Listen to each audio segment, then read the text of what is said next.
بسم اللہ الرحمن الرحیم۔ احیاء کل ہند مجلس اتحاد المسلمین کے 66 سال کی تکمیل کے موقع پر 2 مارچ کو بروز ہفتہ دارالسلام میں 10:30 بجے صبح رسم پرچم کشائی بدست نقیب ملت بیرسٹر اسد الدین اویسی صاحب صدر کل مجلس اتحاد المسلمین رکن پارلیمنٹ انجام پائیں گے۔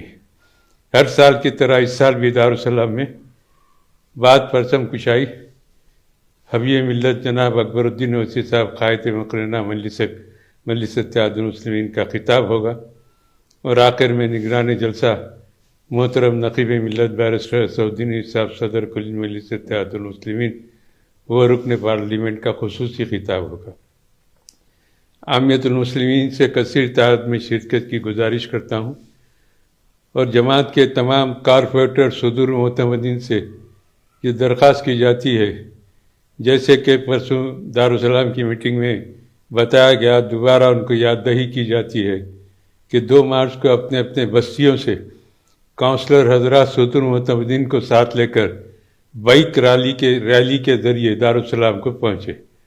10:30 بجے تک دارالسلام میں سب کا پہنچنا بھی ضروری ہے، کیونکہ ٹھیک 11 بجے رسم پرچم کشائی انجام دی جائے گی۔ تمام صدور معتمدین، کونسلر، اراکین اسمبلی اپنے اپنے حلقوں کے ریلیوں کے ساتھ دارالسلام کو پہنچے۔ ساتھ ہی ساتھ نقیب ملت بیرسٹر اسد الدین اویسی صاحب صدر مجلس رکن پارلیمنٹ کی ہدایت کے مطابق اس ملک کے جن حصوں میں مجلس اتحاد المسلمین قائم ہیں، وہاں کے جماعت کے ذمہ داروں سے اپیل کی جاتی ہے کہ 2 مارچ کو صبح کے اوقات میں پرچم کشائی انجام دے، اور اس کے بعد مجلس اتحاد المسلمین کی تاریخ عوام کے سامنے رکھے۔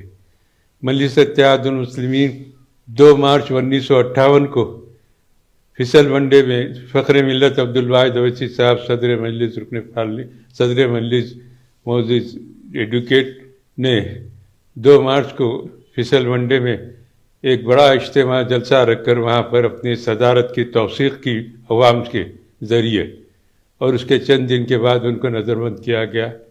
11 مہینے ان کو نظربند رکھا گیا۔ کئی شرائط تھے، جس میں سے 2 بڑے شرط یہ تھے کہ مجلس اتحاد المسلمین کا نام تبدیل کیجیے اور نام جماعت کو سیاسی نہ بنائے۔ فخر ملت نے صاف طور پر انکار کیا۔ آخرکار 11 مہینے کے بعد مجبور ہو کر فخر ملت علیہ رحمہ کو رہا کرنا پڑا۔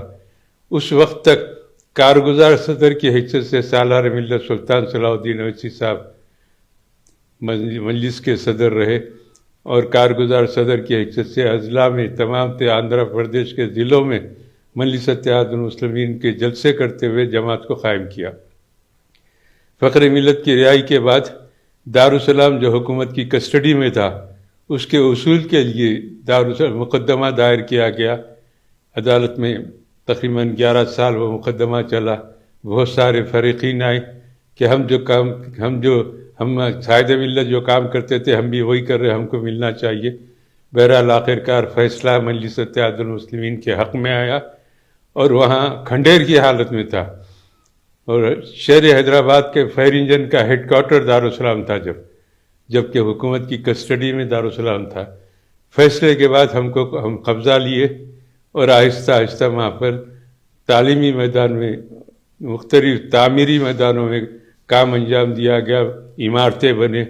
سب سے پہلے فخر ملت نے نور محل کی عمارت میں دارالسلام پرائمری اسکول کا افتتاح انجام دیا۔